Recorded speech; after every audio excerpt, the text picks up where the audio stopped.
We're back in the kitchen with Shanoa French from the Culinary Innovations team. And Shanoa, holidays are approaching, and you're bringing us a recipe, I understand, that uses beef in a wonderful new appetizer. It is. It's actually our play on cranberries and holiday stuffing. Sure. So in an appetizer format, you can serve at any type of party you want. The great thing about this is we're going to actually talk about something that's kind of on trend right now is the custom grinds. Oh. So that's where we're going to start. A lot of people have their favorite cut of meat, okay, and they want to be able to use it in different ways. It's not something that you have a ribeye steak that you can only put on the grill.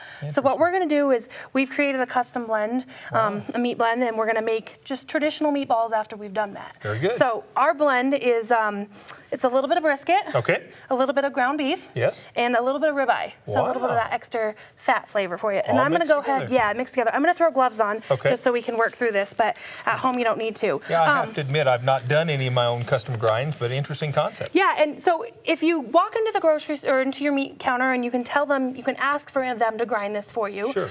This recipe is kind of a small amount, so they might not want to do that for you, but you can do it at home in a food processor or a Cuisinart. Most people have these at home. So we're going to dump this meat in here. The most important thing with this is that to make sure that your pieces are all about the same size to start with. Okay. I know sometimes when you go into the grocery store, you can get a coarse grind or a chili grind or a fine grind, and making sure that your pieces are all about the same time or size to start with will kind of help make that process happen. So the last little guys are our ribeyes. And about how much total are you using? This is a pound. A pound total. So yeah, and we're going to end up making 24 little meatballs, and so they are the appetizer 3 or 4 to a piece. So like I said, just stick them in there. The trick to this is going to be your pulse button. Okay. So make sure everything's locked in. You're just going to pulse it. Oh, wow. And it's going to slowly... You got to wrestle them to the ground, don't you? Stick them on the counter, and you're going to pulse them until it goes to the grind that you want. And you notice it kind of has to grab them a different size. Yes. But once you've got them all ground in there, you're just going to take your lid off. And you can kind of move them around if they're sitting on the blade where they need to, and you can see that they're kind of mixing. I'm going to do it one quick more little time. Make sure we really get this going in here. That's amazing. I've never done that. Whoa, we got locked up here. Not sure what I did here. It's all right.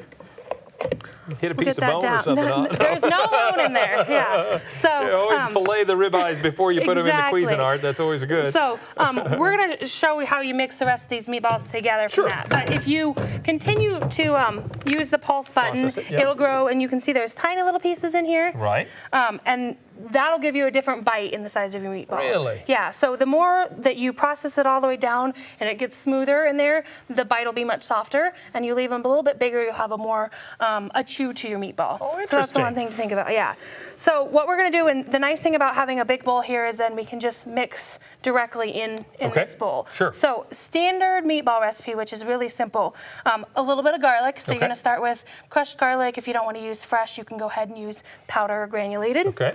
That'll go in there. Yes. A little bit of pepper. Pepper, absolutely. Stack that in there. Good. This calls for 1 egg. I went ahead and beat it before we put it in here, but you can add it. Again, we've talked about before is that you don't want to overmix sometimes. Okay. So that's why I usually mix it up ahead of time. Sure. And then it's a little bit of water. You can't see that in there, but there's 3 tablespoons of water in there. Okay.